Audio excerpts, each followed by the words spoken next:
Alrighty, folks. Guess what? Guess whose house I'm in right now? None other than the illustrious editor Riff in California. Whoa! Oh, I don't want to move the table too much. You know, editor stuff. There you go. See, that's the first thing I thought. We filmers don't think about that kind of stuff, but the editors. Yeah. So anyway, as you slam the table down, we're filming some Phoenix Resale videos later on today. But I was like, man, we can't forget about the P-Sailors, the P-Sailor crowd, or as he likes to call it, Renix Penix.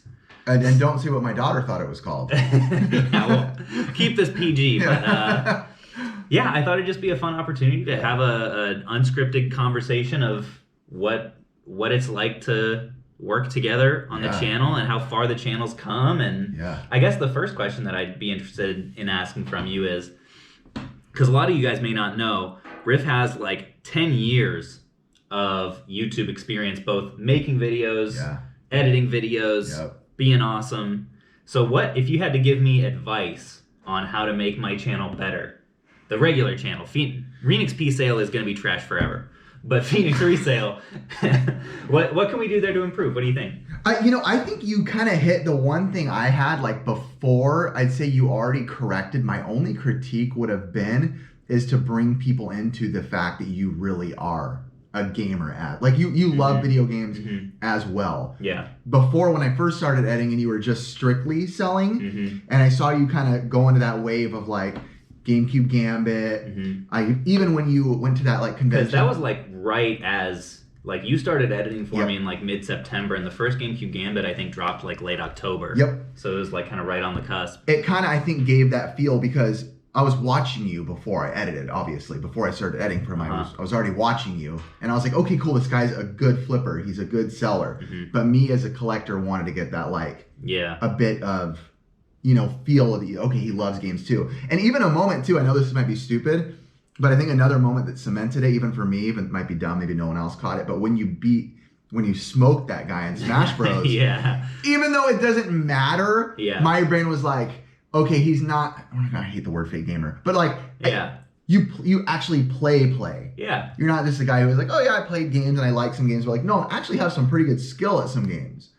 A select few. Yeah. But yeah, your advice was definitely it influenced me a lot early on, cuz I'm so resistant to the like whole fake gamer mantra at all that actually it influenced me to lean less into collecting, because I didn't want to feel like I was proving it to people that I liked games and stuff like that. I didn't want to feel the psychological need to demonstrate that, and so I just didn't at all. Yeah. And I think, but you were very right that not just you, but a lot of other people wanted to see that, and that was a big motive for the GameCube Gambit in the first place. That's why I still make jokes whenever I narrate for you. And I'm like, I bought these games to make it look like I like video games. Right.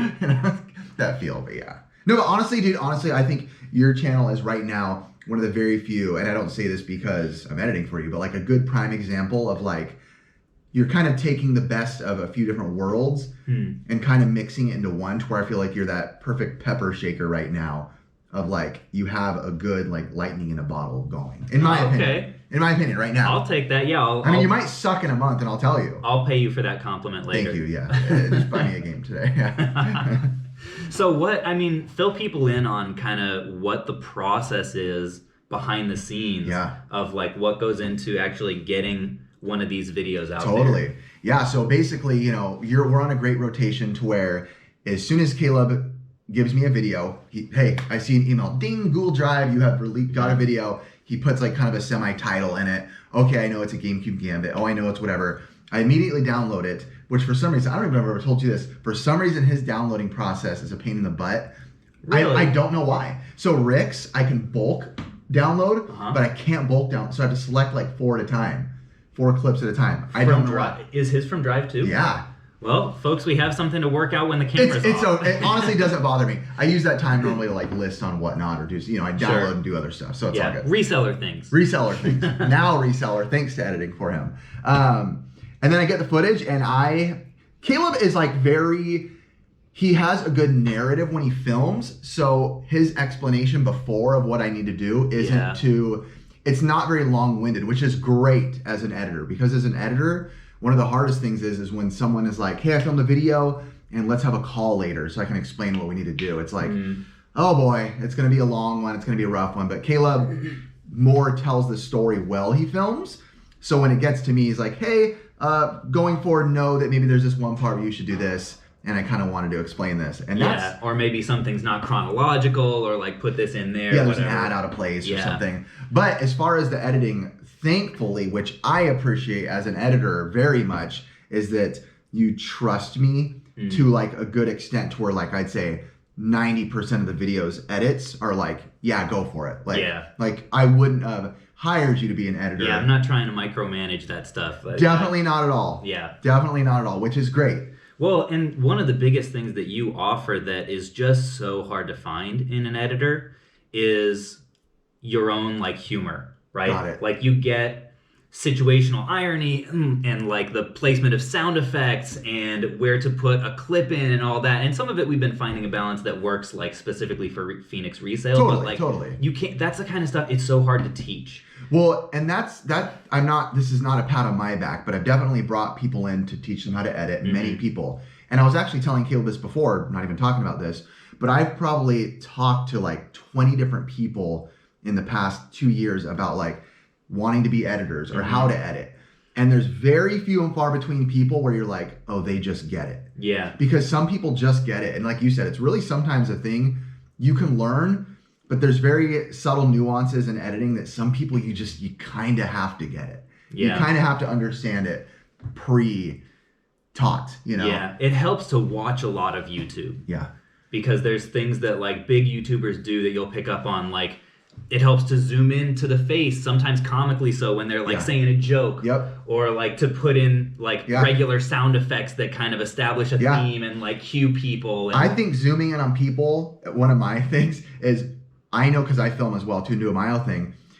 Zoom in on someone when you can tell they don't want to be zoomed in on. And that's 9 times out of 10 the funny moment because you can tell they're not ready to be zoomed in on. And it's like when you're thinking awkwardly. A lot of times I'll zoom in on Caleb when he's just thinking about something. Yeah, and like distort the face. Yeah, and it's like, okay, he wasn't ready. That wasn't supposed to be part of his story. But I think as the audience, which I think is really cool, which thank you to you guys watching, I see that people see we have like a funny, like comical, not like fighting, but like a comical, like a back and forth. You'll call me a tool and I'll be like, now you're getting punished with a bad edit for the next one, you know? But I think I think something that I really appreciate in your channel too is not that I want any part or face on it, but I think it's fun that we kind of have like a physical play with each other on camera. 100%. Makes it fun. That's another big part of your value add is you're essentially like another character in the videos, which is huge because people don't want to just see one person on screen all the time. You know, like there's a reason I was saying earlier that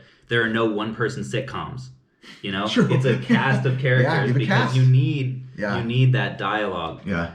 Tell me a little bit about you alluded earlier to how editing for my videos has influenced your big time personal business. I will be honest, and if any of you feel like, oh, you're just tooting Caleb's horn because he's your editor, no. I will talk trash on him all day to his face. That's true. In the most loving way. So, yeah. But honestly, and you can give Phoenix all the credit on this. I'll be honest. I've been collecting, again, as he said before in the beginning of the video, been doing my own thing on YouTube for almost 10 years. This October will actually be 10 years of doing YouTube. And I've always been a pretty hardcore purist with collecting.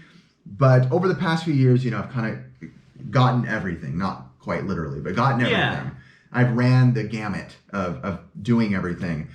And to the point where, you know, you have stuff in bins and totes and this and that. And you're like, what a good collector this is almost like disrespecting games at this point. You know what I mean? Like, I know exactly what you mean because that's actually one reason I don't understand people. So in a video not too long ago, I was talking about how like once the GameCube Gambit is done, a good chunk of that collection I'm going to sell off because I'm doing it for the thrill of collecting and because it's a ton of fun to get all this stuff. Absolutely. But I don't love the idea of like, I'm going to start a new series. I don't want to put all this stuff in bins and never see it again. I'd rather it go to people. I'd rather have that revenue to invest in something else and make more cool videos. So I don't understand the purist like hoarding mentality. You should never sell anything. I think I'm very much on the same page with that. Yeah.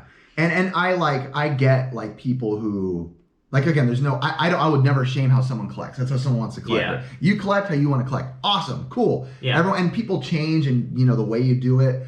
But for me, I just felt like I was like, well, and to be honest, this is definitely not sponsored, but like even with Whatnot coming around, for me, I know some people might hate that people talk about it or not. But for me, as a collector who is not a full-time reseller, I do not have time for eBay, Mercari, Amazon. I don't. I can list here and there once in a blue moon. But when it came around and with all of Phoenix's influence of like, man, editing his video, he's not telling me to do this, but I'm just editing. So I'm like, man, I could do that and buy this with that money and then get another game. It's all going to the same kind of thing.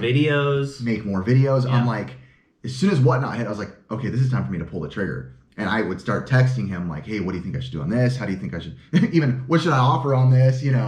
On things where I only need 2 items from the collection. And I'll be honest, it's quite literally changed my life.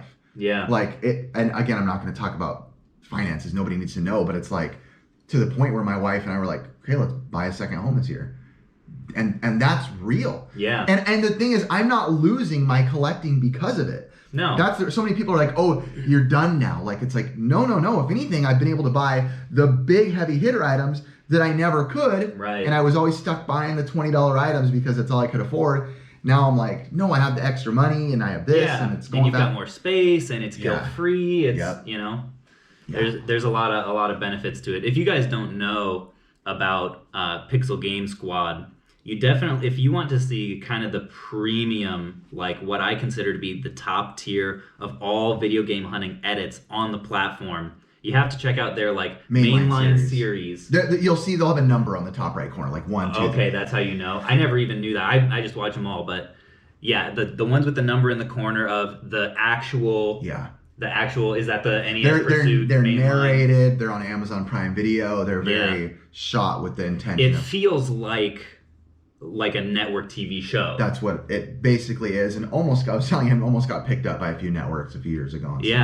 And there's like, it's montages and it's, the whole thing's narrated and the cuts are crazy. And they're a good 60 to 70 hour per video edits. They're, because the videos themselves are usually half an hour, 40 minutes. They're very like, we want people to, you're watching a show now. Like a television show. Like get the popcorn. Sit down, popcorn, get ready.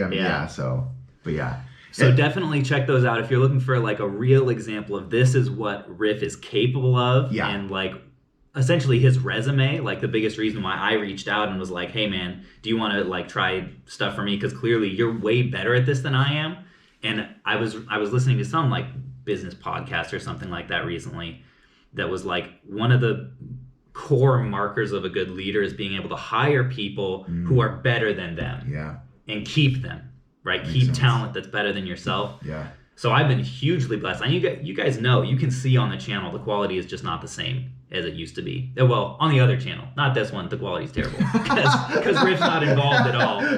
I ain't touching this channel. No. Yeah, no, you couldn't touch. If he did touch it, it would be amazing. Yeah. But we don't want. If I had time, I wish. That's the reality. But dude, it's been great. I mean, it's been interesting too to see from the time we met at Southeast Game Exchange, over a year ago, and like knew each other. Yeah. But now it's like knew of each other more. Yeah. Now it's like that, like a friend, constant talking throughout the day. Yeah. Sending things that are inappropriate. Well, not in that way. That sounds horrible. Not that. Not anything like that. But just you're gonna get us canceled on here, Rick. Well, that's my goal. So yeah. It's all right. I think you're not monetized anymore. Jokes, people. Yeah, jokes. Jokes. Yes, jokes. Jokes. Please. No, yeah. But it's been awesome, dude. Honestly, I'm and my family, is thankful too, obviously, because it's besides from the friendship and the editing, it is another source of revenue. Yeah, it's just and what a lot of people might not realize is that you've got not only your own channel and your own edits to do, but you're also editing for Rick and you're doing his thumbnails as well. I do my own thumbnails, which I take a lot of pride in. You do great thumbnails. Yeah, I appreciate. I feel like others like your thumbnails too. What do you mean? I think there's a lot of people who take inspiration from your thumbnails. That's funny. Including myself and Rick. But in addition to his channel, my channel, Rick's channel, he's got a full-time job where he's working 55 hours a week. 55, almost. Like this guy's a madman. He basically doesn't sleep. I'm a city planner. So it's like it's a pretty important job too, I'll be honest. So, it is. Yeah. So anyway, just to give you a little credit where credit's due, the amount of stuff that you're just cranking out weekly is kind of mind-blowing. Yeah, and it's important. I do a lot of it. I've never been a sleeper, so I always tell, Rick and Caleb, I'm like, don't feel bad that, like, I'm editing all night. I'm not a sleeper, he says. What is that? Are you a robot? A vampire. Actually, the store we're going to, he calls me the vampire hunter. But because this was a high school thing. I started working a produce job at 3 a.m, and I just sleep never became a thing for me. Wow. So I always like people to know that I do this because I'm still able to spend valuable time with my wife and family. If I couldn't, I would just tell them I'm done. Yeah. I can't. But I get to spend the time with them, do the stuff, go to the dinners, hang out, kids games. And at nighttime, I go to work again, aside from my 9 to 5. So, yeah, there's no crazy. Can't explain it. Ain't no rest for the wicked. And you don't even do like caffeine. I'll drink soda, but I don't drink coffee. Yeah. I don't drink coffee. I don't drink alcohol. I just no Red Bulls for you. Never. No energy drinks. I don't touch them. He's a madman. I don't know, but it's awesome, man. I'm just happy that your crew, your people. You people, especially the Phoenixes. The P-Sailors. Oh, the P-Sailors. That's not official. I just kind of adopted that. Maybe it is official. I don't know. You guys have been very kind to me. So I appreciate that. Yeah, you're definitely the favorite character in my videos, for sure. I don't know. Neil's coming in strong. Oh, Neil. Well, that's largely because of your edits, though. So you get partial credit. Yeah. You get partial credit for that. If you do your band. This thing is godlike. He's great. Yeah, I didn't have a huge agenda with this video. We're actually just about in like 10 minutes or so to go out game hunting, so we'll probably cut it off here, but thanks for being a part of this one, man. I'm glad that people got to see a little bit of the behind the scenes of like the actual editing process and relationship. And I appreciate it. I'll hop in this video to do comments. I don't normally do that. Oh. But this one I'll hop in. Well, frankly, I've got a decent like backlog of stuff on the P-Sale channel, and I'm trying to work out monetization stuff. Like YouTube's been a little bit annoying with it, but whenever it does come out, I'll be around. He'll be around. All right, you want to do my outro with me with the Kit Kats? Yeah, I didn't even know you. Actually, on this channel we really don't. But can we say for the Phoenix? For the Phoenix? Yeah. All right. Well, everybody, thanks for watching, and for the Phoenix. For the Phoenix. Phoenixes.